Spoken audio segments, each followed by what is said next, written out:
नमस्कार दोस्तों, India's growing military power YouTube channel में एक बार फिर से आप सभी का स्वागत है। आज हम बात करेंगे हाल ही में parliamentary standing committee on defence के तरफ से भारतीय वायुसेना के क्षमताओं पर और उनके फाइटर जेट्स एक्विजिशन पर दिए गए बयान को लेकर। आप सभी ने शायद हाल ही में दिए गए parliamentary standing committee on defence के रिपोर्ट और उसमें दिए गए बयान को न्यूज चैनलों और वेबसाइट्सों में पढ़ा या सुना जरूर होगा। हम सभी जानते हैं कि इस वक्त भारतीय वायुसेना MRFA यानी कि मल्टी रोल फाइटर एयरक्राफ्ट नाम के एक फाइटर जेट एक्विजिशन पर विचार कर रही है, जिसके तहत किसी विदेशी फाइटर जेट निर्माता से एक बेहतरीन फाइटर विमान को खरीदा जाएगा। लेकिन parliamentary standing committee on defence ने अपने डिफेंस प्रिपेयर्डनेस रिव्यू के दौरान हाल ही में भारतीय वायुसेना के तैयारियों को लेकर और उनके फाइटर जेट्स एक्विजिशन पर सवाल खड़े किए हैं। स्टैंडिंग कमेटी का कहना है कि भारत को या तो जल्द से जल्द MRFA डील को अंजाम तक पहुंचना पड़ेगा, नहीं तो डिले को देखते हुए और इसे नामंजूर करते हुए विदेश से किसी 5th जनरेशन स्टेल्थ फाइटर को खरीदना होगा। अब स्टैंडिंग कमेटी के इस बयान को लेकर डिफेंस सर्कल में जोर चर्चाएं शुरू हो चुकी है, क्योंकि हम सब जानते हैं कि भारतीय वायुसेना ने पहले ही ये साफ कर दिया था कि वो विदेश से किसी भी 5th जनरेशन स्टेल्थ फाइटर को नहीं खरीदने वाली है और वो अपने स्वदेशी AMCA 5th generation stealth fighter पर जोर दे रहे हैं। अब यहाँ दिलचस्प बात ये है कि कुछ महीनों से रूस हमें उनके Sukhoi Su-57 5th generation stealth fighter को लेने के ऑफर दे रहे थे। रूस हमें टेक्नोलॉजी ट्रांसफर करके Su-57 को जॉइंटली मैन्युफैक्चर का ऑफर भी दे चुका है, जिसके तहत Su-57 को HAL यानी कि हिंदुस्तान एरोनॉटिक्स लिमिटेड द्वारा भारत में बनाया जाएगा, क्योंकि HAL इसी तरीके से पहले Su-30 MKI को भारत में बना चुका है।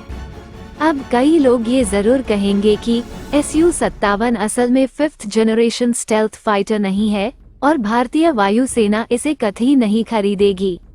आप सबके इन दावे से हम पूरी तरह से सहमत हैं, लेकिन हम ये नहीं कह सकते कि Su-57 एक बेकार फाइटर प्लेन है, क्योंकि हम इसको युद्ध में इस्तेमाल होते नहीं देखे हैं और इसके परफॉर्मेंस का पब्लिकली अवेलेबल कोई डेटा नहीं है।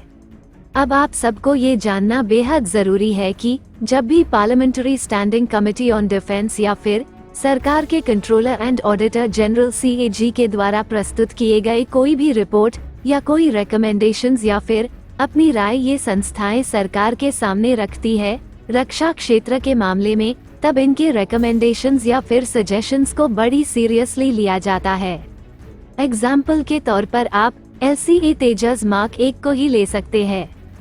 साल 2015 में जब मनोहर पर्रिकर सर रक्षा मंत्री थे, तब parliamentary standing committee on defence और CAG दोनों संस्थाओं ने LCA तेजस मार्क 1 के कैपेबिलिटीज और उनमें पाए गए शॉर्टफॉल्स को लेकर अपने राय और विचार सरकार और वायुसेना के सामने रखे,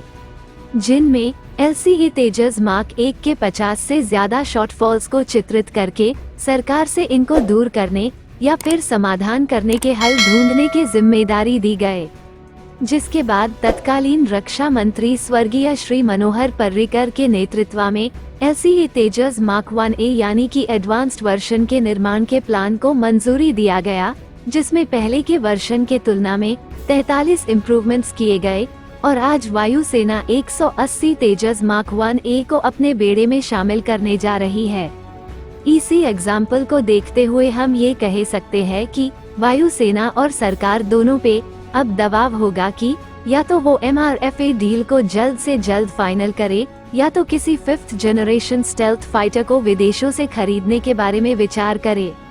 अब 5th जनरेशन स्टेल्थ फाइटर को विदेशों से खरीदने की जब बात आती है तो हमारे हाथ में सिर्फ 2 ऑप्शंस है, पहला अमेरिका के F-35 और दूसरा रूस के Su-57। अब अमेरिका हमें अभी तक ऑफिशियली F-35 ऑफर नहीं किया है और इसके चांसेस भी बहुत कम है, क्योंकि हम रूसी S-400 missile defence system operate करते हैं, जिसके साथ अमेरिका कभी भी अपने F-35 को लिंक अप नहीं करना चाहेगा। अब बचता है दूसरा ऑप्शन, रूस के Su-57, जिसे भारत जब चाहे ले सकता है और रूस इसी एक मोमेंट के तलाश में है बीते 3-4 सालों से।